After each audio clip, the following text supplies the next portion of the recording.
My dear students, in this session we'll be taking up questions related to problems of ages which have appeared in SNAP examinations in previous years.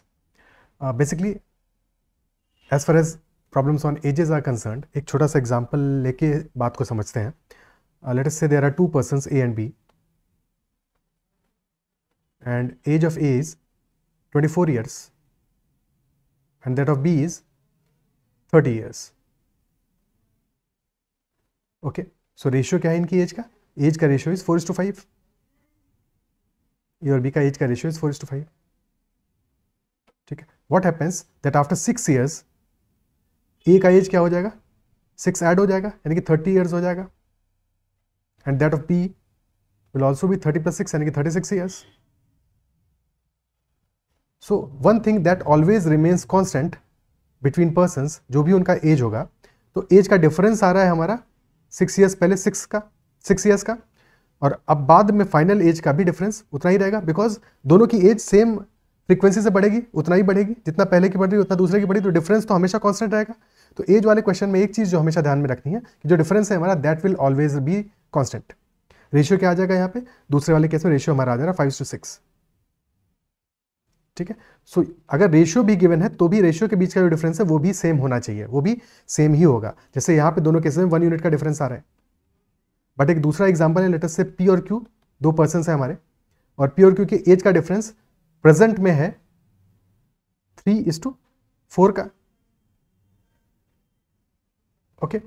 But होता क्या है कि इनका age का difference 7:9 का हो जाता है after 4 years.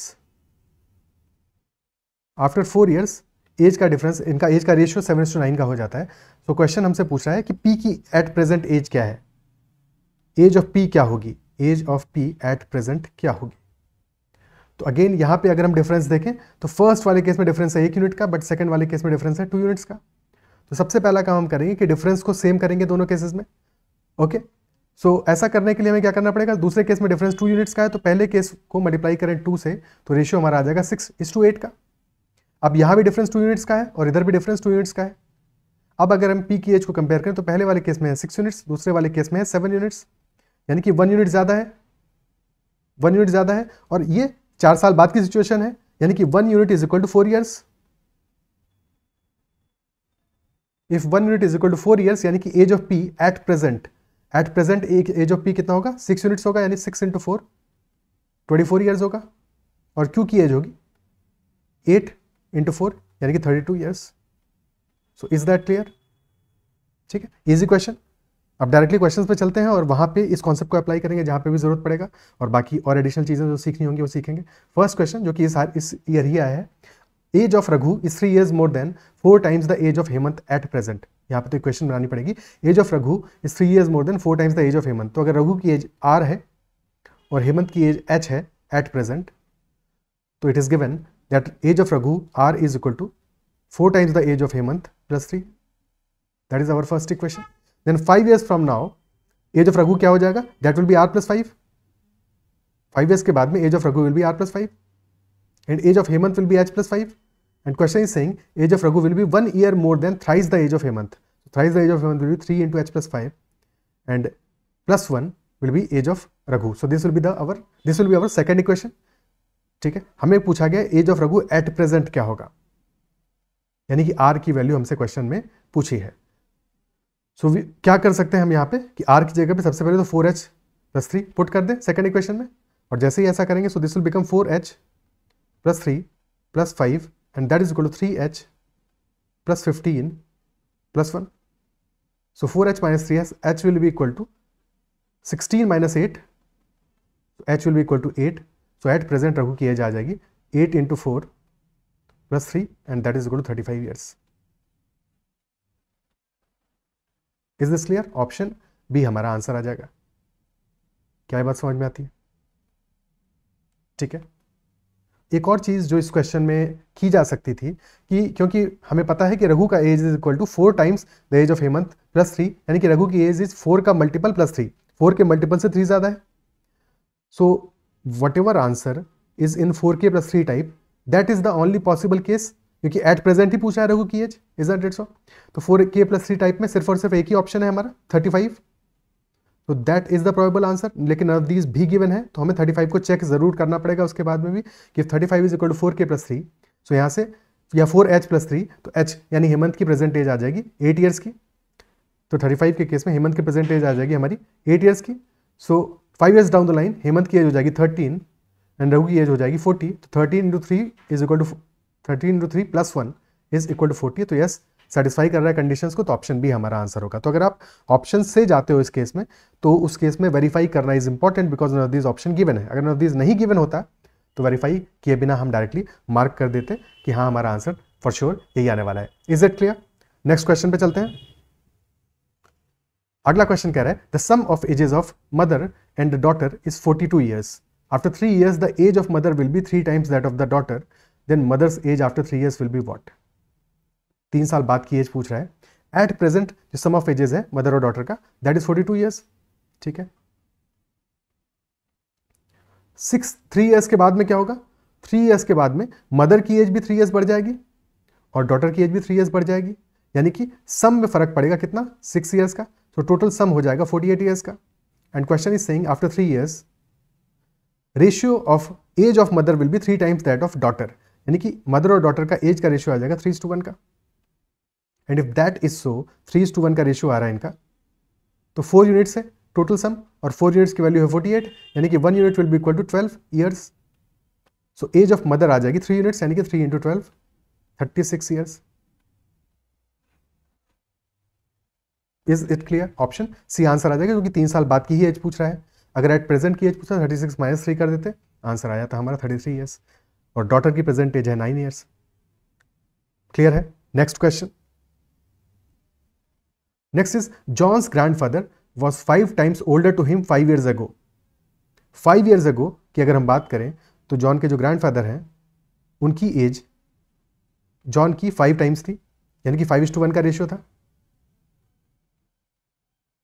Okay, he would be 2 times of his age after 25 years from now.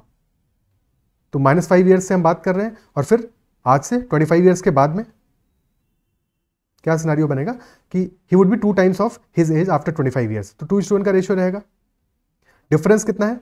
पहला केस है 5 years बैक, दूसरा केस है 25 years आफ्टर। डिफरेंस है बीच में 30 years का। एंड एज वी नो कि दोनों केसेस में हमें क्या करना पड़ेगा? रेशियो को सेम करना पड़ेगा या डिफरेंस को सेम करना पड़ेगा, कि डिफरेंस हमारा दोनों केसेस में सेम ही रहेगा। जो एज का डिफरेंस है, पहले वाले केस में डिफरेंस हमारा आ रहा है 4 यूनिट्स का, तो सेकंड केस में भी डिफरेंस अभी यहाँ पे 1 यूनिट का आ रहा है, इसको 4 यूनिट्स करना पड़ेगा। तो मल्टीप्लाई कर देंगे 4 से, so this will B 8:4, which implies कि ग्रैंडफादर की एज 5 यूनिट से 8 यूनिट हो गई है और 3 यूनिट इंक्रीज की है, और ये 3 यूनिट किसके बराबर होगा? 30 ईयर्स के बराबर होगा, विच इंप्लाइज कि 1 unit is equal to 10 years. फिर क्वेश्चन देख लेते हैं क्या पूछ रहा है। क्वेश्चन पूछा what is the ratio of John's age to that of his grandfather, यानी कि एट प्रेजेंट क्या एज है ये पूछ रहा है। तो अगर 1 unit is equal to 10 years, इसका मतलब है कि जॉन की एज फादर की एज 50 ईयर्स थी और जॉन की एज 5 ईयर्स थी। कब? आज से 5 साल पहले, 5 years back. At present this is 50 + 5, यानी कि 55 years, and that of John is 5 + 5, यानी कि 10 ईयर्स। तो रेशियो आ जाएगा 55 इज टू, एक सेकेंड 10 ईयर्स था, 10 ईयर्स था, 5 ईयर्स नहीं था, ये गड़बड़ कर दिया यहाँ पे। सो दिस इज 10 ईयर्स, तो यहाँ पे 15 हो जाएगी, यानी कि 55:15 का रेशियो आ गया। ठीक है, विच इज 11:3। लेकिन हमसे पूछ रहा है जॉन की एज और उसके ग्रैंडफादर की एज का रेशियो, तो ठीक ऑपोजिट आ जाएगा, 3:11, ऑप्शन डी आंसर आ जाएगा। Is this clear? ठीक है, हमने रेशियो में ही पूरा क्वेश्चन सॉल्व किया, ऐसा इक्वेशन बनाने की कोशिश नहीं की, रेशियो में ही इस क्वेश्चन को सॉल्व किया, बिकॉज रेशियो में हमें वैल्यू गिवन थी, रेशियो ही आंसर में ही पूछा था और स्टार्ट से भी हमें जो वैल्यू दिया है वो रेशियो के फॉर्म में दिया हुआ है, लिखा हुआ है, बट उससे रेशियो हम डायरेक्टली लिख सकते हैं। Is it clear? ठीक है, अगर हम इससे इक्वेशंस बनाते, जो कि समय डेफिनेटली ज्यादा लेगा हमारा, ठीक है, पर अगर हम इससे इक्वेशंस बनाते तो क्या करते हैं उस केस में?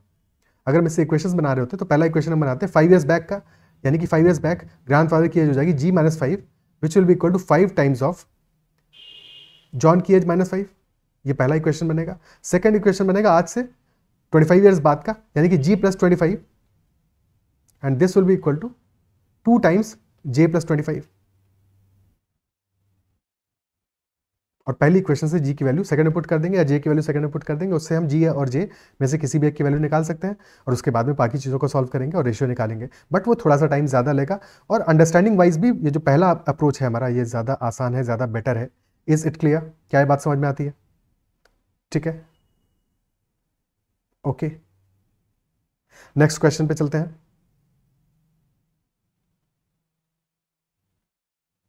क्या ये बात क्लियर है?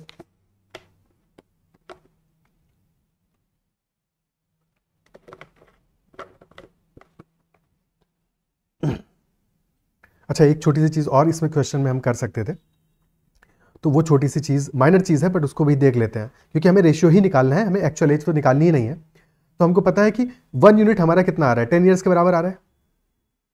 और क्वेश्चन हमसे क्या पूछ रहा है? एट प्रेजेंट का रेशियो पूछ रहा है। ठीक है, तो हम क्या कर सकते थे, क्योंकि 1 यूनिट 10 ईयर्स के बराबर है और एट प्रेजेंट क्या है, हम 5 साल पहले का रेशियो है, ये जो पहला वाला रेशियो है हमारा 5:1 का, ये 5 ईयर्स बैक का रेशियो है। ठीक है, तो 5 ईयर्स आगे जाने के लिए हम क्या करेंगे, दैट विल बी 0.5 ऐड कर दें दोनों में, तो 5.5 ग्रैंडफादर के लिए आ जाएगा और जॉन के लिए आ जाएगा 1.5। यही हमारा रेशियो होगा आंसर का, 5.5:1.5 which is nothing but 11:3। Is it clear? तो यहां से हम बिना एज निकाले भी अपने आंसर तक पहुंच जाएंगे। Is it clear? ठीक है, इन छोटी छोटी बातों को ध्यान रखोगे तो क्वेश्चंस बहुत इजीली सॉल्व होंगे, समझ में भी आसानी से आएंगे। नेक्स्ट क्वेश्चन कह रहा है ratio between present ages of A and B is 3:4। तो एट प्रेजेंट ए और बी का एजेस का रेशियो है 3:4 का, and present age of B is 10 years more than the age of A 5 years ago. A की 5 ईयर्स अगो की जो as थी उससे 10 ईयर्स ज्यादा है बी की प्रेजेंट एज। तो 5 साल पहले की एज से अगर 10 साल ज्यादा है तो आज की एज से कितना ज्यादा होगा? 5 ईयर्स ज्यादा होगा। इफ 5 साल पहले की एज से 10 ईयर्स ज्यादा है तो आज की एज से 5 ईयर्स ही ज्यादा होगा, क्योंकि आज ए की एज 5 साल बढ़ चुकी है, तो गैप 5 ईयर्स कम हो जाएगा, यानी कि this gap 1 unit is equal to 5 years. And if you know that, खत्म हो गया सवाल। 4 × 5 20 ईयर्स बी की प्रेजेंट एज आ जाएगी, और प्रेजेंट एज ही पूछी है, या कभी की भी पूछता तो आंसर कर देते, ऑप्शन सी हमारा आंसर आ जाएगा। क्लियर है? ओके, ठीक है, next question. Ravi has 3 sons and his age is equal to the sum of the ages of his sons. Let us say कि क्योंकि सन्स के नाम तो कहीं पे दिए नहीं हुए, तो ए बी सी मान लेते हैं, A B and C 3 sons की एजेस हैं, और क्योंकि एजेस में डिफरेंस भी दिया है, after 12 years age will be equal to sum of ages of his eldest to youngest to oldest youngest, सारी कहानी दी है। तो लेट अस अज्यूम कि A is the oldest, eldest बंदा है, ए की एज सबसे ज़्यादा है। ठीक है, A greater than B greater than C, तो सी हमारा यंगेस्ट एज है, यंगेस्ट वाले की एज है। Is it clear? ठीक है, तो पहला इक्वेशन हमारा बनेगा, अगर रवि की एज आर है एंड रवि हैज 3 सन्स, तो his age is equal to sum of ages of his sons, तो R will be equal to A plus B plus C. That is our first equation. 12 साल बाद क्या होता है? After 12 years his age will be equal to sum of ages of his eldest 2 sons. Eldest 2 कौन है? A और B. और after 12 years, तो आफ्टर 12 ईयर्स क्या सिचुएशन बनेगा? रवि की एज हो जाएगी आर प्लस 12, बट जो इसके एल्डेस्ट 2 है उनकी भी एज तो 12 ईयर्स बढ़ेगी, यानी कि ए प्लस 12 हो जाएगी पहले वाले की, और दूसरे वाले की हो जाएगी बी प्लस 12। सो यहां से R will be equal to A plus B plus 24 minus 12, यानी कि प्लस 12। ये पहला इक्वेशन, ये एक और इक्वेशन बन गया हमारा। और जैसे ये दोनों इक्वेशन बना तो नाउ वी आर क्लियर कि पहला इक्वेशन और दूसरा इक्वेशन को अगर हम कंपेयर करें तो we know that C is equal to 12, C is equal to 12, यानी कि जिस समय पहला हमने स्टेटमेंट की बात की है, यानी कि एट प्रेजेंट, तो एट प्रेजेंट सी की एज कितना है? 12 ईयर्स है, एट प्रेजेंट की बात है। Is this clear? ठीक है, अब आगे की बात करते हैं। 4 ईयर्स लेटर, कब से 4 ईयर्स? 12 ईयर्स के बाद के 4 ईयर्स, यानी कि और 4 ईयर्स आगे हिज एज यानी Ravi's age will be equal to sum of the ages of oldest and the youngest. Oldest कौन है? ओल्डेस्ट है ए और यंगेस्ट है C. So 4 years later age of Ravi will be R plus 12 plus 4, यानी R plus 16, and that will be equal to A plus 16, क्योंकि A की age भी 16 बढ़ जाएगी, plus C plus 16, and we know C is equal to 12, तो R plus 16 will be equal to A plus 16 plus 12 plus 16, C की जगह replace कर दिया, 16 से 16 कैंसिल आउट हो गया। So R is equal to A plus 28, और if R is equal to A plus 28, अब इन दोनों को कंपेयर कराओ, ए प्लस बी प्लस 12 के बराबर है और ए प्लस 28 के बराबर है। सो दिस इंप्लाइज कि बी की एज 16 ईयर्स आ जाएगी एट प्रेजेंट, यानी कि बी की एज आ गई हमारी 16 ईयर्स। क्या है, छोटी छोटी बातें समझ में आ रही हैं? ठीक है, तो b इज इक्वल 16 ईयर्स आ गया। अभी इस क्वेश्चन का शॉर्टकट भी समझेंगे, बट पहले इसको प्रॉपर्ली सॉल्व कर लेते हैं, बिकॉज जरूरी नहीं है हमेशा शॉर्टकट अप्लाई हो। तो तरीका हमें हमेशा पता होना चाहिए, मेथड हमेशा पता होना चाहिए, अप्रोच हमेशा क्लियर होना चाहिए, ठीक है। और साथ में जितनी बार हम क्वेश्चन को सॉल्व करते हैं उतना हमारा अंडरस्टैंडिंग भी बेहतर होता है किसी भी टॉपिक के बारे में। नेक्स्ट क्वेश्चन कह रहा है again 4 years after that his age will be equal to sum of the ages of 2 youngest। तो और 4 साल आगे जाएंगे, so this will become r+20। और 2 youngest कौन है, बी और सी हैं, तो बी की एज भी 20 years बढ़ जाएगी और सी की एज भी 20 years बढ़ जाएगी। और बी और सी की अब एजेस हमको पता भी है, बी की है 16, सी की है 12, यानी कि बी और सी की वैल्यूज पता है, ठीक है। एज तो 20 और 20 बढ़ जाएगी, सो यानी कि b प्लस सी कितना हो जाएगा, दैट विल बी 28 और +20 + 20 यानी 28 + 40 that is equal to r+20, यानी कि r हमारा आ जाएगा 68 - 20 and hence 48 years. r will be equal to 48 years. Clear है? ओके, ठीक है। अब ऑप्शंस पे जाके देखते हैं कौन सा हमारा ऑप्शन सही है। पहली चीज तो C12 है, तो C12 से हमें दिख रहा है कि ऑप्शन बी या सी डी तो पहले भी सही नहीं हो रहे थे, ठीक है। b इज इक्वल 16 आ गया, तो वहां से भी और इसके बाद में हमारा r तो 48 है ही है, तो हमारा आंसर आ जाएगा ऑप्शन ए या बी में से कौन सा आएगा। अब a निकालने के लिए क्या करेंगे, r is equal to a + b + c है, a की एज भी निकल आएगी, b + c कितना है 28 है, तो a will be equal to 20, यानी कि ऑप्शन सी हमारा आंसर होगा। Is this clear? ठीक है। तो जब हमें पूरा सॉल्व करना पड़ रहा है तो हमें लग रहा है ये क्वेश्चन बहुत अच्छा है, but with options this question is very very very easy. Exam में कैसे करेंगे, एग्जाम में सब कुछ भी नहीं करेंगे, बिकॉज इसकी जरूरत नहीं है इस क्वेश्चन में, क्योंकि ऑप्शंस दिए हुए हैं अपन को। एग्जाम में हम क्या करेंगे, हमें क्या गिवन है कि रवि के 3 सन्स हैं और उसकी एज इक्वल टू है sum of ages of his sons. तो पहले तो ये देखते हैं कौन सा ऐसा ऑप्शन है जहां पे कि age is equal to sum of his sons, यानी कि पहला वैल्यू हमारा बाकी 3 वैल्यूज के सम के बराबर है। पहले ऑप्शन में अगर हम चेक करें तो दिस इज 44, दिस इज 18 + 16 34 + 12 46, यानी कि पहला ऑप्शन हमारा आंसर नहीं हो सकता है। सेकंड ऑप्शन में 18 + 16 34 + 10 44, अगेन ये भी हमारा आंसर नहीं हो सकता है। Is it clear? थर्ड वाले में मैच कर रहा है तो ये प्रोबेबल आंसर होगा, और फोर्थ वाले में 20 + 12 + 8 यानी 40 आ रहा है, अगेन ये भी आंसर नहीं हो सकता। तो सिर्फ और सिर्फ हमने सिर्फ इतना किया, क्वेश्चन को पढ़ा, पहली लाइन को पढ़ा और ऑप्शंस को चेक किया और हमारा क्वेश्चन यहाँ पे खत्म हो गया। Is it clear? तो एग्जाम में इतना अटेंटिव रहना है कि हमको एग्जाम में इस अप्रोच को फॉलो नहीं करना है, बट अगर ये ऑप्शंस डिफरेंट होते, अगर कहानी कुछ और होती, ठीक है, तो फिर हमें ये अप्रोच क्लियर होना चाहिए कि कैसे हम एज को इंक्रीज करेंगे और सबकी एज को इंक्रीज करना पड़ेगा, छोटी छोटी बातें ध्यान रखनी पड़ेंगी, तो सॉल्व करने का तरीका आना चाहिए। बट एग्जाम में ऐसे करेंगे अगर ऑप्शंस हमको बढ़िया से दिए हुए हैं, ठीक है, क्लियर है। और अगर नॉन ऑफ दीज भी गिवन होता तो फिर हमको थोड़ा बहुत कंडीशंस को चेक करना पड़ता। नेक्स्ट क्वेश्चन पे चलते हैं। The average age of 7 members of a family is 30 years. If the youngest members are twins and they are 10 years old, then what was the average age of the family members just before the birth of the twins? तो at present क्या है, 7 members of a family है, उनका average age आ रहा है 30 years का, और question कह रहा है जो youngest members हैं वो twins हैं, यानी उनकी एज सेम है और उनकी एज भी गिवन है, that is 10 years old। Question पूछ रहा है what was the average age of the family members just before the birth of the twins? Just before पूछ रहा है। जस्ट बिफोर का मतलब क्या हुआ, 7 में से 2 तो ट्विंस हैं, उनकी बर्थ से पहले कितने मेंबर होंगे, 5 ही मेंबर्स होंगे। Isn't it so? सबसे पहला काम हमें क्या करना है कि 7 मेंबर्स गिवन है, उनका एवरेज एज गिवन है, दैट इज 30 ईयर्स। तो आज से 10 ईयर्स पहले एवरेज क्या होगा, 10 ईयर्स पहले एवरेज क्या होगा, जितने ईयर्स हम पहले जाएंगे एवरेज भी तो उतना ही घटेगा, एज लॉन्ग एज मेंबर्स नहीं चेंज हो रहे, ठीक है। तो अगर हम सिर्फ 10 ईयर्स पहले जाते हैं, कब तक, ट्विंस की बर्थ के बाद तक, तो नंबर ऑफ मेंबर्स सेम रहने वाले हैं, ठीक है। तो पहले हम 10 ईयर्स पीछे जाते हैं, -10 करेंगे, तो हमारा एवरेज हो जाएगा 7 मेंबर्स के लिए 30 - 10 20 ईयर्स का। Is this clear? और अगर एवरेज हमारा इतना है तो सम कितना होगा, सम हो जाएगा 20 × 7 विच इज 140 ईयर्स का। और ये कब है, ट्विंस की बर्थ के जस्ट बाद, ठीक है। लेकिन ट्विंस की बर्थ के जस्ट बाद उनकी एज क्या होगी, 0 होगी, दोनों की एज 0 होगी। Isn't it so?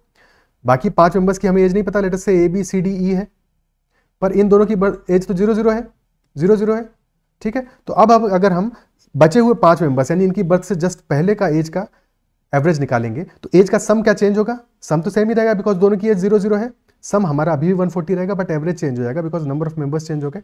तो 140 डिवाइडेड बाई 5, आंसर हमारा होगा 28 ईयर्स, उनकी बर्थ से जस्ट पहले। जस्ट बाद में एवरेज है 20 ईयर्स का और जस्ट पहले एवरेज है 28 ईयर्स का। Is it clear? Option C हमारा आंसर आ जाएगा। तो this is a decent and good question if you understand it properly, very simple question, otherwise confusion थोड़ा बहुत हो सकता है। Is it clear? ठीक है। Next question, now there are 2 questions of data sufficiency, इनको भी सॉल्व करते हैं, ठीक है, इनको भी समझते हैं। डेटा सफिशिएंसी में क्या है, 2 हमें स्टेटमेंट्स गिवन है, ऊपर एक क्वेश्चन गिवन है, उस क्वेश्चन का आंसर हमें चाहिए। ये देखना है पहले स्टेटमेंट से अकेले हम आंसर दे सकते हैं कि नहीं दे सकते हैं, is the first statement alone sufficient और नॉट। फिर देखना है अगर नहीं सफिशिएंट है या सफिशिएंट है, दोनों ही केसेस में। फिर देखना है हमें सेकंड स्टेटमेंट को, क्या सेकंड स्टेटमेंट अकेला सफिशिएंट है या नहीं है, और अगर दोनों अकेले अकेले सफिशिएंट नहीं है तब दोनों को साथ में चेक करना है, क्या साथ में दोनों से हम आंसर को दे सकते हैं या नहीं दे सकते। और अगर फिर भी नहीं दे सकते then we are sure that both statements together are also not sufficient, together are also insufficient. Okay, so अब यहाँ पे देखो 1-2 चीजें जो हमेशा ध्यान रखनी डेटा सफिशिएंसी। डेटा सफिशिएंसी में हमें आंसर निकालना नहीं है, हमें सिर्फ इतना जानना है कि whether we can find out the answer और नॉट। आंसर निकालना नहीं है, आंसर निकालना इज नॉट इंपॉर्टेंट, ठीक है। We only have to check whether we can find out the answer और not. If we can then we mark accordingly, ठीक है। तो क्वेश्चन हमारा कह रहा है Sujata is the eldest daughter, what is the current age of her father. So our purpose क्या है इस क्वेश्चन में, current age of the father, ये हमें फाइंड आउट करना है। Statement A is saying current age of Sujata is 25 years, current age of her sister Sangeeta is 20 years. तो अगर हमें करंट एज चाहिए फादर की, तो या तो डायरेक्टली क्वेश्चन में लिख दिया हो कि करंट एज इतनी है, या फिर कनेक्ट किया हो करंट एजेस को, ठीक है। तो हमारा जो स्टेटमेंट ए है उसमें कहीं पे भी फादर का कोई मेंशन नहीं है, it is not mentioning anything about the father, कि रेशियो हो या कुछ और कनेक्शन हो, या 5 years 10 years 15 years 20 years 30 years whatsoever, कि कोई कनेक्शन दिया, कुछ भी कनेक्शन नहीं दिया, तो अकेले स्टेटमेंट ए अलोन से हम आंसर नहीं फाइंड आउट कर सकते। तो डेफिनेटली हमारा ऑप्शन ए तो आंसर नहीं होगा। क्लियर है। स्टेटमेंट बी अकेले देखते हैं इंडिविजुअली। तो statement B saying Sangeeta's current age is 1/3 of father's age 5 years before. तो यहाँ पे yes there is a connection, but we do not know कि संगीता की करंट एज है कितनी, we have no idea about it. तो statement B alone is also not sufficient because we do not know Sangeeta's current age. But if we get to know Sangeeta's current age then we'll surely get to know father's age as well, because relation direct given है और ratio से और equation से वो solve हो जाएगा। तो statement B alone is also not sufficient. But अगर दोनों स्टेटमेंट्स को हम साथ में पढ़ें तो पहले स्टेटमेंट में संगीता की एज गिवन है और दूसरे स्टेटमेंट में संगीता की एज और फादर की एज का कनेक्शन गिवन है, तो दोनों को साथ में लेके वी कैन डेफिनेटली सॉल्व करने की जरूरत नहीं है, इसलिए सॉल्व करेंगे नहीं इसको। बट हमें पता है कि option C is the correct option, because दोनों चीजें जो हमें चाहिए वो इंफॉर्मेशन दोनों स्टेटमेंट मिला के हमको मिल जाएगा। Is it clear? ठीक है, क्लियर है। नेक्स्ट क्वेश्चन पे चलते हैं। तो अगला सवाल है, next question is the total of the present ages of A B C and D is 96 years and question is asking what is B's present age. तो हमें बी की एट प्रेजेंट एज क्या है ये चाहिए। कैसे निकाल सकते हैं? या तो हमको ए सी और डी की एज का सम मिल जाए, या ए सी डी की एज का एवरेज मिल जाए। ये सब चीजें दिमाग में सोचनी है, पर ये क्लियर होना चाहिए कि या तो ए सी डी का सम मिल जाएगा तो हम सब्ट्रैक्ट करके निकाल देंगे बी की एज, या फिर एवरेज मिल जाएगा तो उससे सम निकाल के सब्ट्रैक्ट करके निकाल देंगे। Isn't it so? ठीक है। और या फिर सेपरेटली हमें ए सी और डी की अलग अलग एजेस मिल जाए तो भी हम निकाल लेंगे। ठीक है। अगर इसके अलावा कुछ भी मिलता है, यानी कि हमें किन्हीं दो की एज का सम मिलता है, लेट अस से बी और सी की एज का सम मिलता है, तो उससे हम बी की एज नहीं निकाल पाएंगे बिकॉज हमें नहीं पता सी की एज। अगर सी की एज पता हो तब तो निकाल लेंगे। ठीक है। अब स्टेटमेंट्स पढ़ते हैं। पहला स्टेटमेंट कह रहा है average age of A B and D is 20 years. Fine. पहले स्टेटमेंट से हम क्या निकाल सकते हैं? पहले स्टेटमेंट में ए बी और डी का एवरेज एज दिया है, यानी कि सी के बारे में इंफॉर्मेशन नहीं है, तो पहले स्टेटमेंट से हम ए बी और डी का एज का सम निकाल सकते हैं और उसको सब्ट्रैक्ट करके सी की एज निकाल सकते हैं। तो पहले स्टेटमेंट से हम सी की एज तो निकाल सकते हैं, बट क्वेश्चन सी की एज नहीं पूछ रहा है, क्वेश्चन तो बी की एज पूछ रहा है। तो definitely the first statement alone is not sufficient, option A तो आंसर नहीं है। Second statement saying average age of C and D is 25 years. तो सेकंड स्टेटमेंट इंडिविजुअली अगर पढ़ते हैं, in that case we can find out what, C और D का average यानी सी और डी का सम भी पता है, तो we can definitely find out sum of age of A and B, sum of age of A and B. But हमको चाहिए अकेले बी का प्रेजेंट एज। इनसफिशिएंट, तो option B is also not the answer. अब क्या दोनों को साथ में लेके हम सॉल्व कर सकते हैं? तो अगर दोनों स्टेटमेंट को साथ में रीड करते हैं, average age of A B and D is given, average age of C and D is given, ठीक है, तो क्या कर सकते हैं हम? क्या कर सकते हैं इसे? अगर हम दोनों इक्वेशन को साथ में पढ़ें तो यहां से हमको पहले वाले से अकेले सी का एज मिल रहा था, अगर दोनों को साथ में हम पढ़ें या तो साथ में हम ऐड कर लें, तो पहले वाले में ए बी डी की एज दी है, दूसरे में सी डी की एज दी है, दोनों को अगर हम साथ में ऐड करते हैं, यानी कि पहले से हमको सम मिल जाएगा ए बी और डी की एज का, दूसरे से सम मिल जाएगा सी और डी की एज का। जब दोनों को ऐड करेंगे तो हमें ए बी सी डी की एज का सम तो मिलेगा ही मिलेगा, साथ में डी की एक बार और एज मिल जाएगी और उनका सम मिल जाएगा। सो इससे हम डी की एज निकाल सकते हैं, तो डीज एज भी हमको पता चल जाएगी। बट क्वेश्चन हमसे ना डी की एज पूछ रहा है ना सी की एज पूछ रहा है, क्वेश्चन पूछ रहा है बी की एज, क्वेश्चन बी की एज पूछ रहा है। तो क्या हमें बी की एज के बारे में कुछ भी पता चलेगा? नहीं पता चल पाएगा, ठीक है, नहीं पता चल पाएगा। हमको ए और बी की एज का सम पता चल सकता है, वो तो पहले हमको सेकंड स्टेटमेंट से अकेले ही पता चल रहा है, तो ए और बी की एज का सम तो पता चल रहा है, बट कहीं से भी हम ए की एज नहीं निकाल पाएंगे, ठीक है, बिकॉज सी और डी की एज निकलेगी, वो तो अगेन सेकंड इक्वेशन में ऑलरेडी हमें दोनों का सम दिया हुआ है, ठीक है। और फर्स्ट के लिए हमको इंपॉर्टेंट है ए की एज निकाल पाना। अगर ए की एज हम नहीं निकाल सकते इंडिविजुअली तो we can not solve for the B's age. तो definitely both the statements together are not sufficient to answer the question, ठीक है। और alone is also not sufficient, कोई इंडिविजुअली भी नहीं सफिशिएंट है, तो सी भी हमारा आंसर नहीं हो सकता है। Hence the answer will be option D, that both A and B together are insufficient to answer the question. Is it clear? क्या ये बात समझ में आती है? ठीक है, I guess this is the last question. Yes, this is the last question.